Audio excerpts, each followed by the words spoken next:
They say fear has a sound.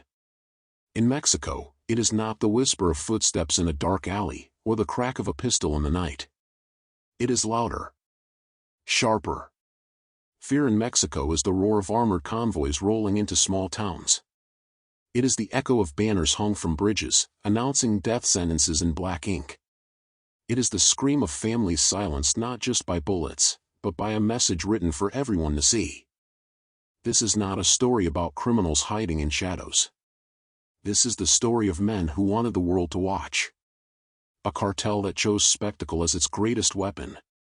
They understood something terrifying, that killing one man in silence sends a message to one family, but killing 10 men on a highway sends a message to a nation.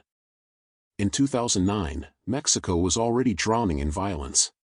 Cartels fought each other for control of cities, ports, and borders. But in the chaos, a new force emerged. They were disciplined, ruthless. And unlike their rivals, they didn't just traffic drugs, they trafficked fear. They called themselves Cartel Jalisco Nueva Generación. The Jalisco New Generation Cartel. And they would soon become the most dangerous criminal organization Mexico has ever faced. From their earliest moves, they signaled their arrival with blood. Where others sought to conceal, they sought to announce. Entire families vanished. Rivals were left hanging from bridges. Videos surfaced online, slick, terrifying productions, announcing that CJNG had arrived. And with each image, each broadcast, they rewrote the rulebook of organized crime. At the center of this storm stood one man, Nemesio Oseguera Cervantes. Known only by his alias, El Mencho. To his enemies, a ghost who could never be caught. To his followers, a ruthless strategist who demanded loyalty through fear. To the world, he became the most wanted man in Mexico. But the rise of CJNG was not simply about one man. It was about the brutal precision of their methods. They fought wars not just with bullets, but with symbols. They turned every killing into a message. Every village into a stage. Every captured town into a warning. And soon, Mexico itself became their canvas. The world began to notice.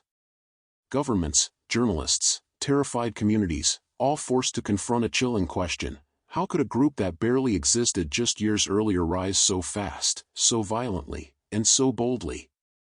And what made them different from every cartel before them? This story is not only about drug routes and bloodshed. It is about power. About how a small group from Jalisco learned to bend entire states to their will. About how they built an empire stretching from the mountains of Mexico to the cities of the United States, to Europe, and beyond.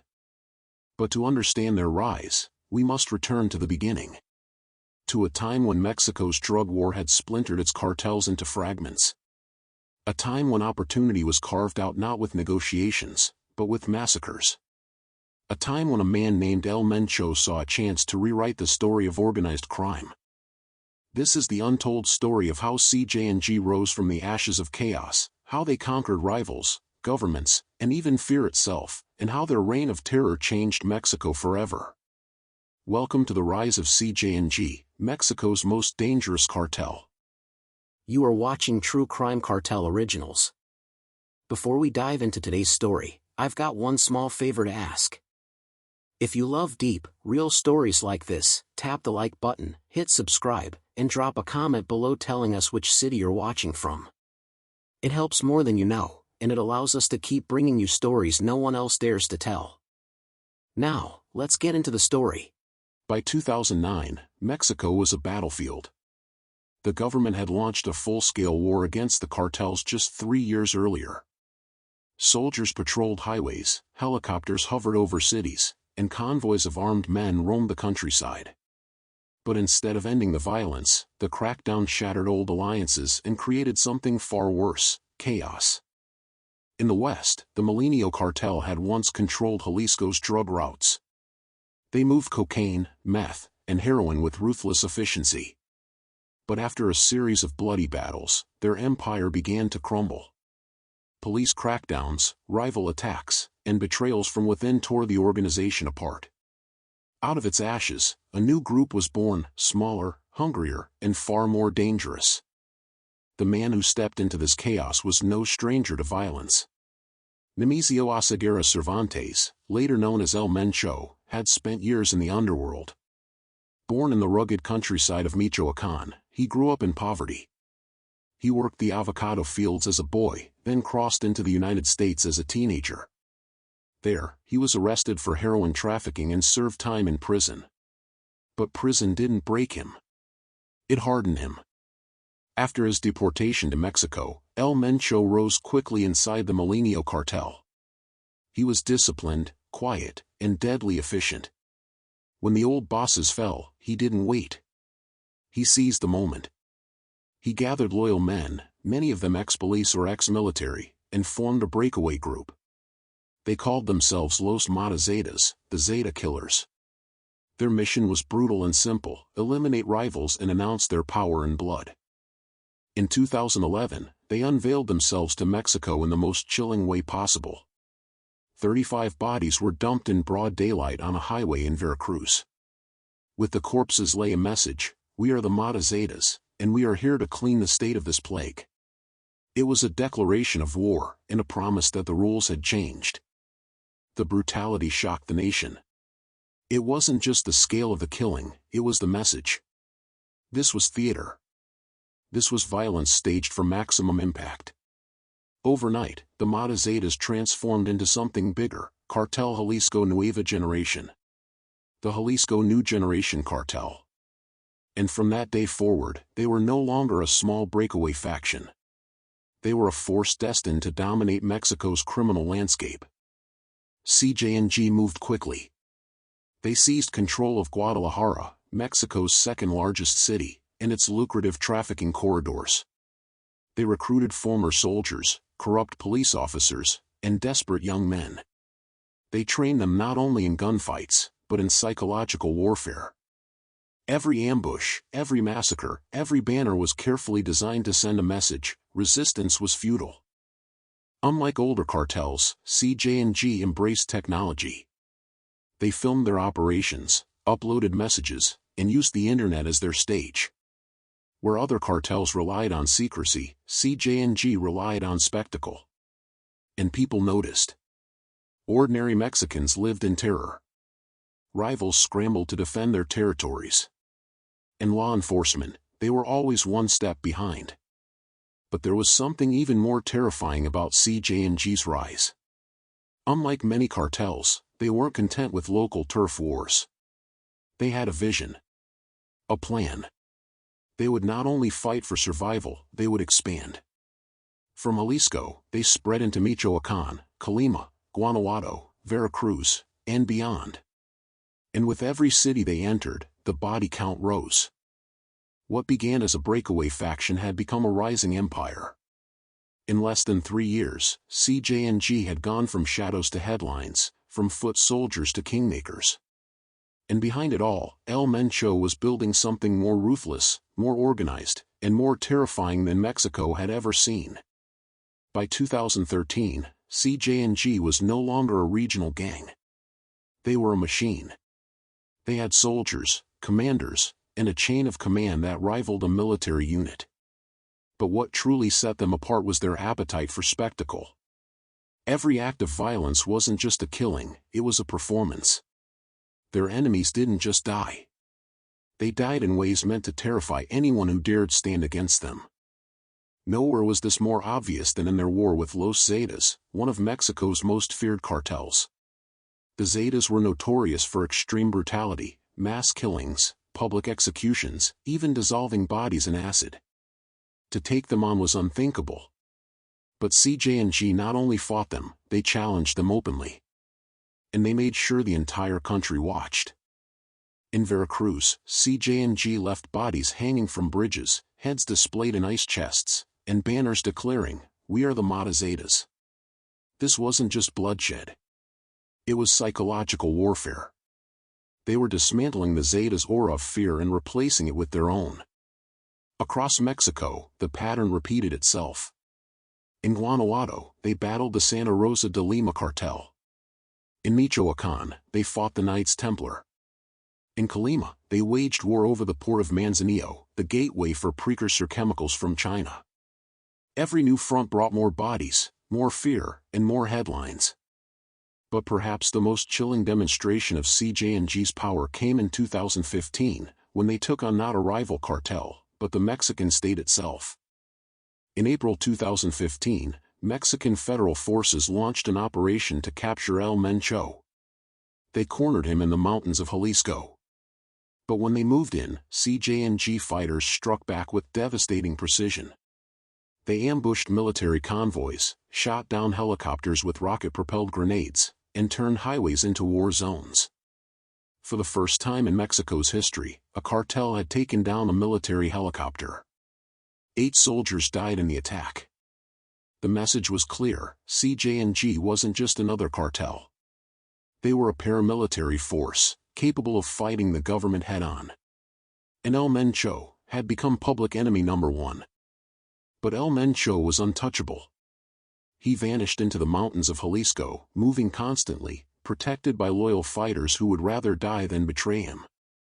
Rumors spread of safe houses deep in the forest, underground tunnels, and entire villages loyal to CJNG. Every time the government closed in, he slipped away, like a ghost. Meanwhile, CJNG continued their expansion. They didn't just kill enemies. They made examples of them. Rivals were tortured, dismembered, and displayed in grotesque public spectacles. Videos surfaced online, gunmen in tactical gear, lined up with military precision, boasting of their strength. These weren't grainy tapes. They were high-production propaganda, designed to terrify anyone who watched. By now, CJNG was unlike anything Mexico had ever seen. They were fighting wars on multiple fronts, defeating rivals once thought invincible, and humiliating the Mexican government. And yet, their most terrifying weapon wasn't their firepower. It was the fear they planted in every community, every soldier, every rival who dared to oppose them. CJNG had mastered the art of war and the theater of fear. But the story of their rise didn't end with battles in Mexico. Because soon, their reach would extend far beyond their homeland, into the United States, into Europe, and into the global drug trade. And with it, came a new era of terror. By the mid-2010s, CJNG had proven it could fight anyone: rival cartels, the Mexican government, even the military. But war was only half the story. Violence alone doesn't build an empire. Money does. And El Mencho understood something most of his enemies didn't: power wasn't just about killing. It was about business. It was about controlling every link in the chain, from production to distribution, from the mountains of Mexico to the streets of Los Angeles, Chicago, Madrid, and beyond. At the core of CJNG's fortune was methamphetamine. While older cartels trafficked cocaine from South America, CJNG turned Mexico into a meth superpower. In clandestine labs hidden deep in Jalisco and Michoacán, they produced staggering quantities of crystal meth. Their chemists, many trained abroad, perfected recipes that yielded purer, cheaper product. And unlike cocaine, meth didn't rely on fragile supply chains through Colombia or Peru. The ingredients came in bulk from Asia, smuggled through the port of Manzanillo, a port CJNG controlled with an iron grip. But meth was only the beginning.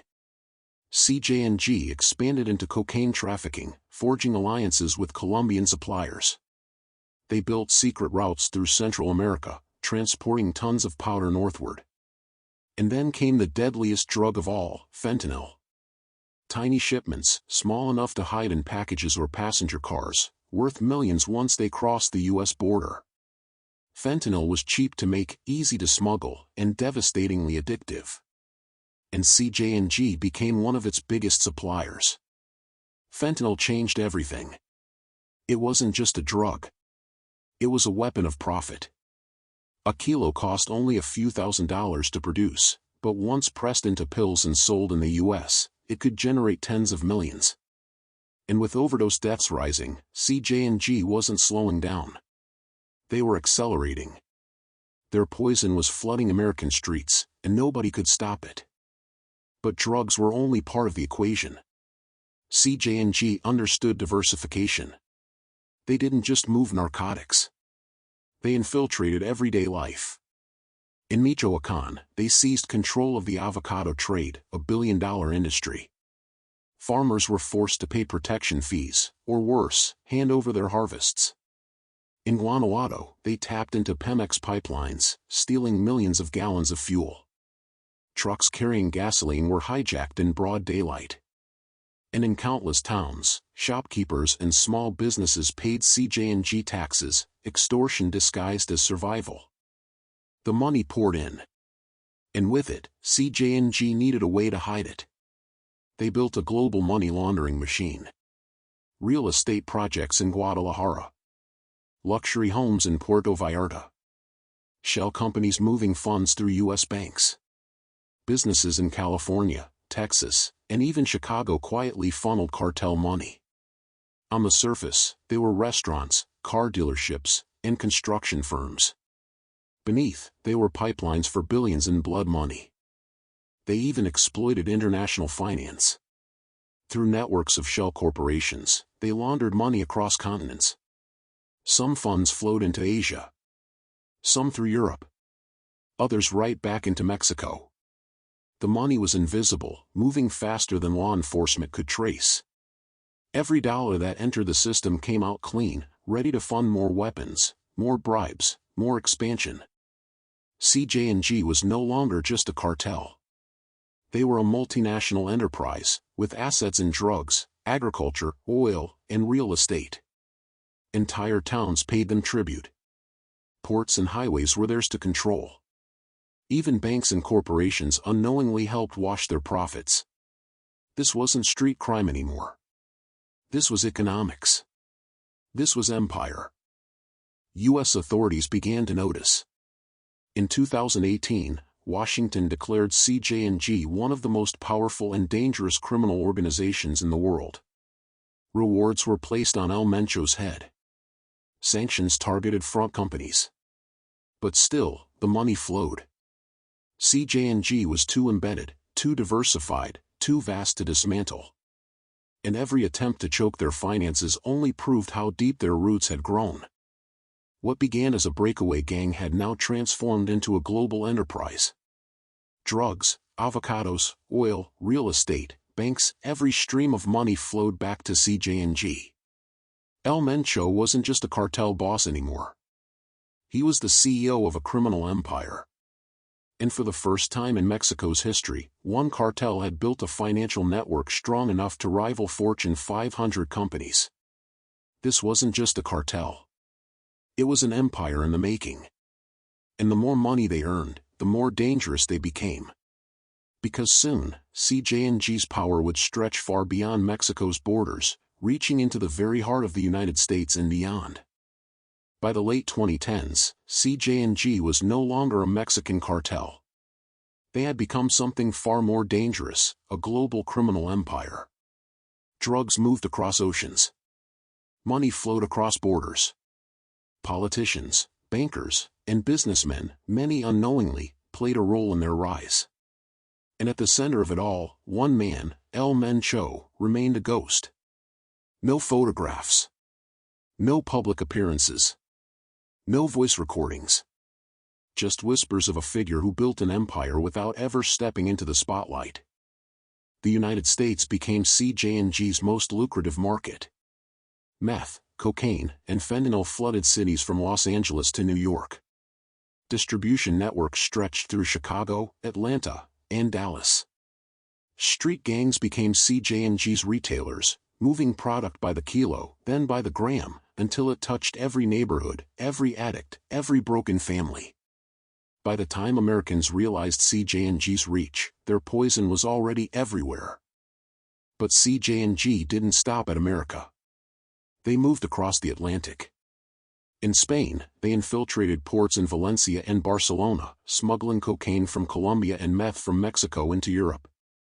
From there, their product spread into the streets of Madrid, Paris, London, and Rome.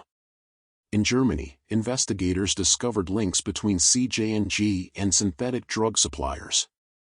And in Italy, whispers emerged of cartel ties to the Calabrian 'Ndrangheta, one of Europe's most powerful mafias. In Asia, the empire expanded even further. Chinese chemical suppliers became CJNG's lifeline, providing the precursors needed to make meth and fentanyl. Shipments disguised as industrial solvents or medical supplies slipped through customs, feeding CJNG's labs in Mexico.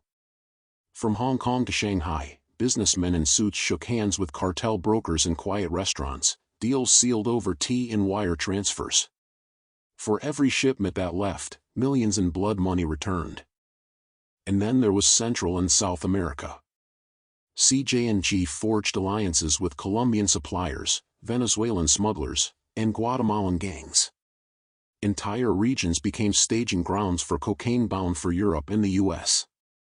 Where once the Sinaloa cartel dominated, now CJNG's flag was rising. While their networks grew, so did their power at home. El Mencho controlled his empire from the shadows, hidden in the mountains of Jalisco. He moved constantly, using encrypted radios and loyal couriers. Rumors swirled of an entire army of guards protecting him, of tunnels deep in the forest, of villages sworn to his service. To U.S. authorities, he became the ultimate prize. The DA placed a $10 million bounty on his head. Yet year after year, he remained untouchable. The myth of El Mencho only grew. Unlike other cartel bosses, he avoided cameras, women, and flashy cars. There were no golden AK-47s, no gaudy mansions filled with tigers. He was disciplined, almost monk-like. To his men, he was a ghost and a god at once. To his enemies, he was an invisible terror. But El Mencho's absence did not weaken CJNG. It strengthened them. His lieutenants, men like El Menchito, L-85, and La Guerra, managed the day-to-day operations. They coordinated shipments, laundered billions, and kept the empire running like clockwork. And when rivals or traitors appeared, CJNG's death squads erased them with surgical precision. By the late 2010s, CJNG was making billions annually. Their money touched every corner of the globe. Shell companies in California. Front businesses in Spain. Luxury condos in Dubai. Art collections, crypto wallets, offshore accounts. This wasn't a cartel anymore. It was a financial organism, alive and pulsing, feeding on every market it touched. Governments froze accounts, sanctioned businesses, seized properties. But for every asset taken, two more appeared. The empire was too vast.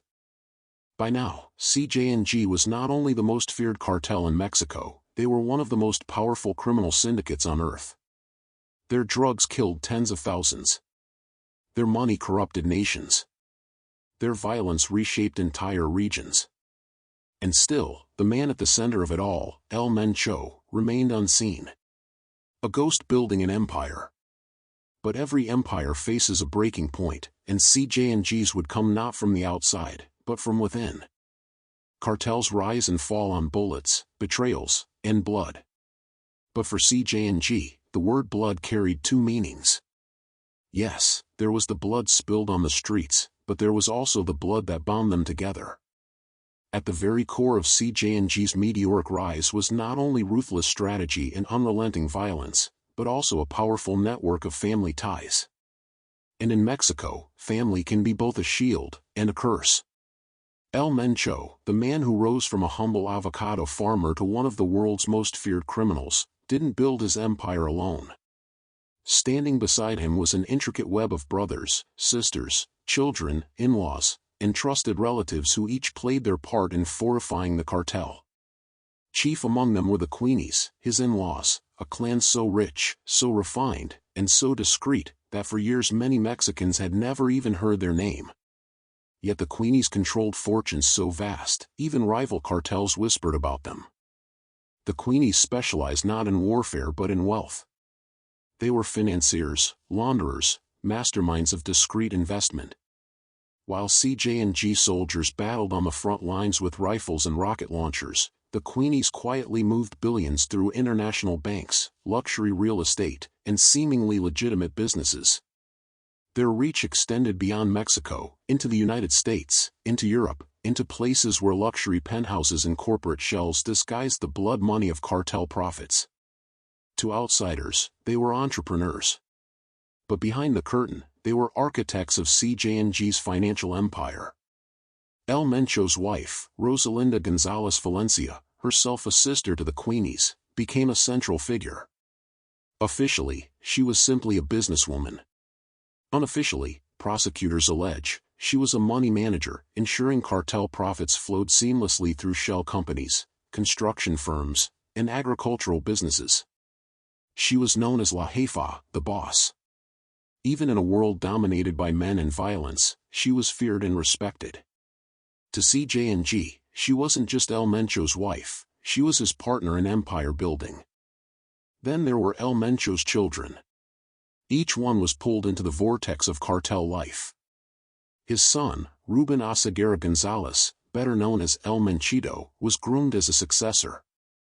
Ruthless, ambitious, and deeply loyal to his father, El Menchito became a central operational figure. But in 2015, Mexican authorities captured him. Later, he was extradited to the United States to face drug trafficking charges. The arrest sent shockwaves.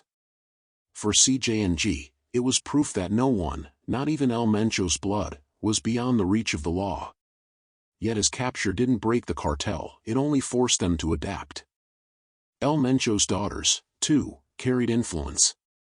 Jessica Johanna Oseguera, known as La Negra, became notorious in U.S. court records. Accused of running businesses tied to cartel laundering, she was arrested in Washington, D.C., after boldly attending her brother's court hearing. That arrest symbolized something chilling. The tentacles of CJNG's family power reached far beyond Mexico's borders, even into the heart of the U.S. Capitol. With each family member pulled into the spotlight, the CJNG dynasty grew more infamous. Some were hunted, some imprisoned, some silenced. But all carried the same shadow, the weight of being tied by blood to El Mencho's empire.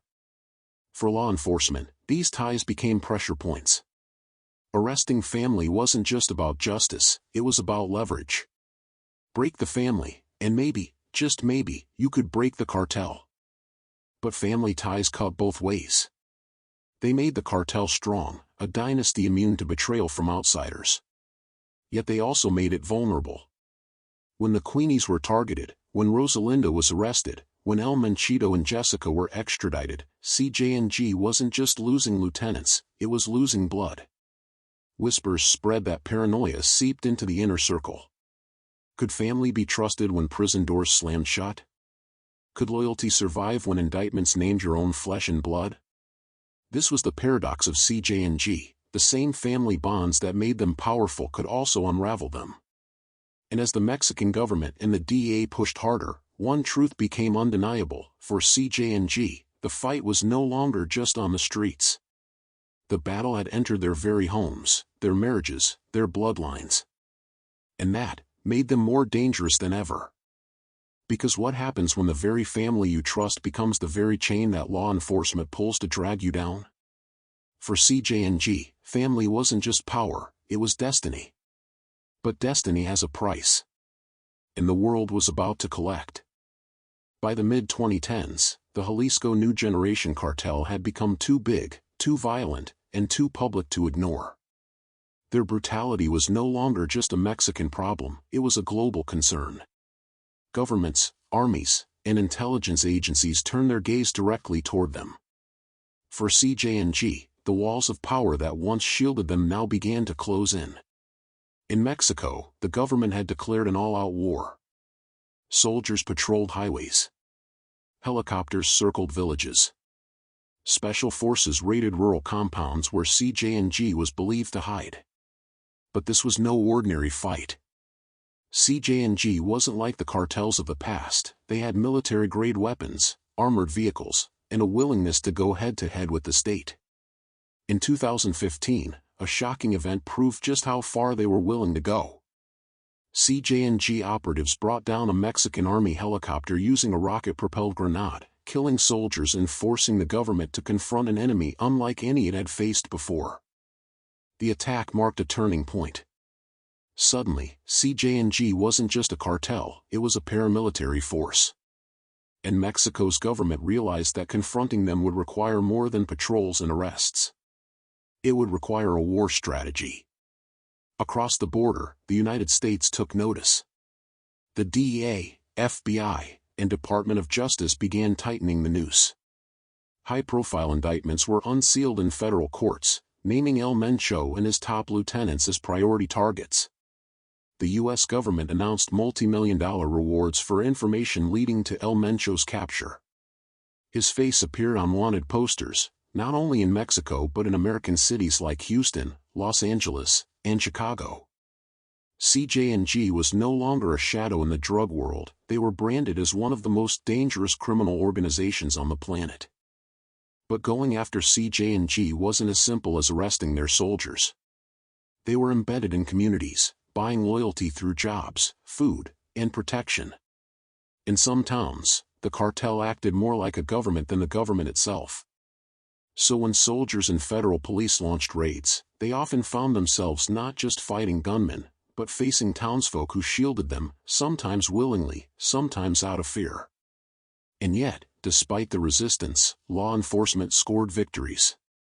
Family members were captured. Front companies were exposed. Secret bank accounts were frozen.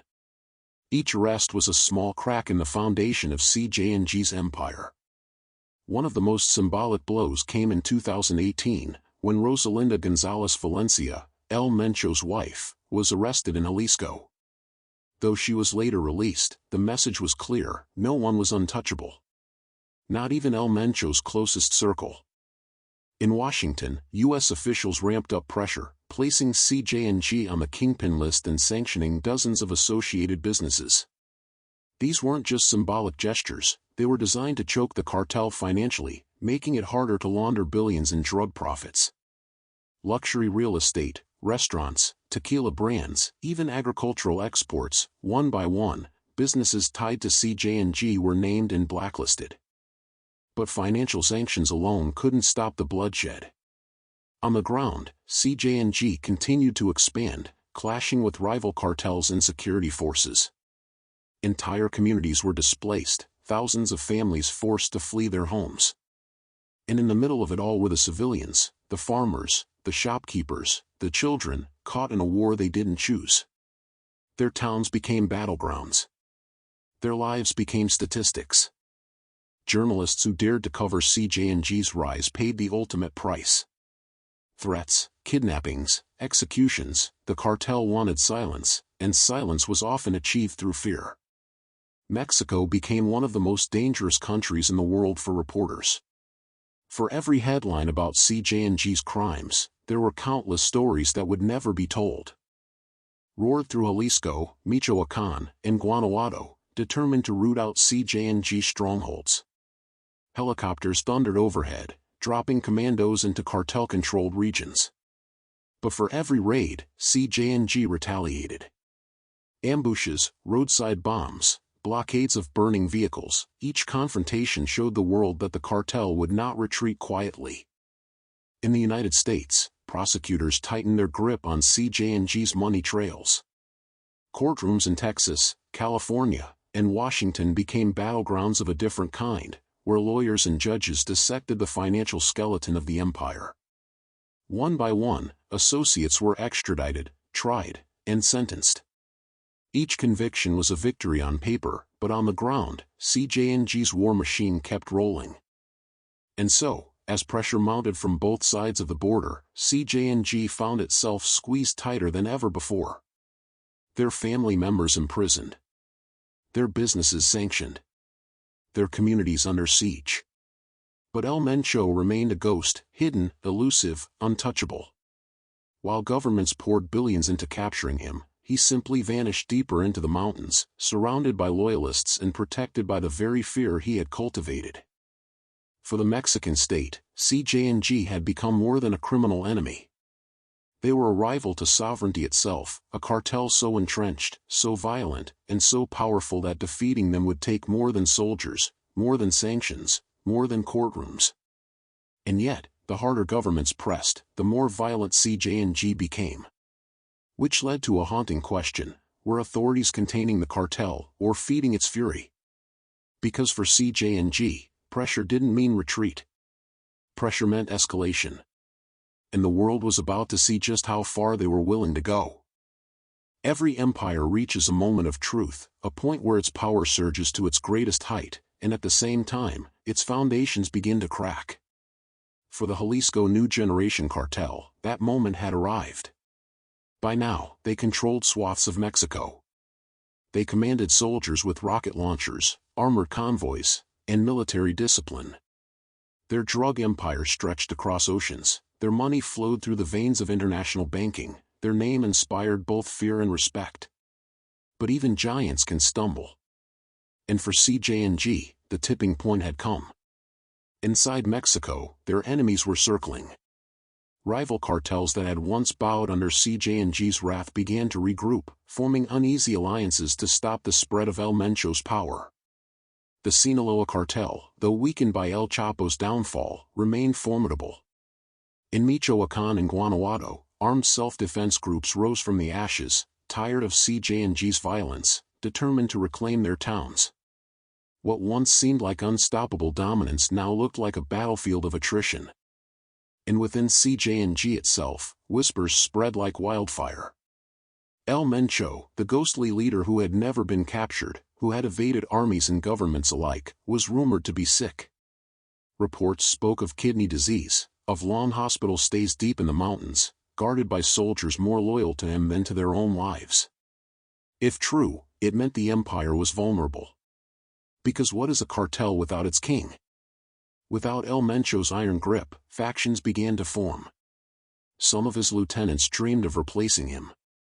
Others whispered of betrayal, of shifting alliances, of breaking free from the shadow of Jalisco. A cartel built on fear could command loyalty, but it could not erase ambition. And ambition is the spark that can burn an empire to the ground. The pressure was no longer just external. It was internal. For years, CJNG had been united by blood and brutality. But with each arrest, each sanction, each death, the center of gravity shifted. Power that had once flowed seamlessly through El Mencho's command now fractured, dripping into rival hands. And in the chaos, a question loomed: who would inherit the throne? The Mexican government, sensing weakness, increased its pressure. Helicopter raids became bolder. Special operations pushed deeper into cartel strongholds. The DEA doubled its efforts, expanding informant networks, striking deals with captured insiders. For the first time in a decade, it seemed possible that CJNG's reign might falter. But a cornered beast does not surrender. It attacks. And that is what made this tipping point so dangerous. CJNG wasn't collapsing. Not yet. Instead, they lashed out harder than ever, escalating violence, spreading fear, declaring war not just on rivals but on entire communities. To show weakness was to die. So they chose to show strength, in the most brutal ways imaginable. But behind the blood and fire, one undeniable truth grew stronger: the empire was no longer invincible. The myth of El Mencho, the myth of CJNG as untouchable overlords, was beginning to unravel. Every rumor of illness, every fracture inside their leadership, every failed attempt to expand unchecked. CJNG had reached its zenith. And when you are at the top, there is only one direction left to go. For the families caught in the crossfire, for the towns haunted by gunfire and executions, the tipping point was not an abstract concept. It was real. It meant more fear, more fighting, more uncertainty. Would CJNG implode in violence? Would another cartel rise in its place? Or would the empire simply endure, adapting once again as it always had? In boardrooms in Washington, in military bases in Mexico, in the safe houses of rival cartels, one question echoed louder than all others. If El Mencho fell, would CJNG fall with him, or would the Hydra simply grow new heads? This was the tipping point. The empire stood at the edge of its greatest triumph, and its greatest collapse. And as the world watched, one chilling truth lingered in the smoke. No matter what happened next, the cost would be paid in blood. The rise of the Jalisco New Generation cartel is not just a story about drugs or violence. It is a story about power, and the devastating price of that power. From humble beginnings in the hills of Jalisco, they grew into a global empire, reshaping Mexico's underworld and terrifying entire nations. But behind the statistics, behind the headlines, lies the truth often forgotten, the human cost. For every ton of meth shipped across oceans, there were families displaced, communities shattered, children left without parents. For every dollar laundered through luxury towers and hidden bank accounts, there were farmers forced to pay extortion, shopkeepers silenced by fear, journalists murdered for daring to tell the truth. CJNG's empire was built not just on drugs and money, but on lives stolen in silence. And yet, the question remains, can a cartel of this magnitude truly be defeated? Governments fight with armies. Courts fight with indictments. Banks fight with sanctions. But CJNG fights with fear, and fear is harder to kill than any man. Even as leaders fall, even as families are torn apart, the demand for drugs continues. And where there is demand, there will always be someone willing to supply. El Mencho remains a ghost. Some say he is sick, hiding in the mountains. Others whisper he is already dead. No one knows for certain. What is certain is this: the cartel he created does not need his presence to endure. CJNG has become more than a man, more than a family. It has become a system. A shadow nation. For Mexico, this story is not over. The fight continues in the streets, in the mountains, in the courtrooms, in the silent spaces where families grieve. For the world, the lesson is sobering: crime on this scale is not confined by borders. It spills into every country, every city, every community touched by the drug trade.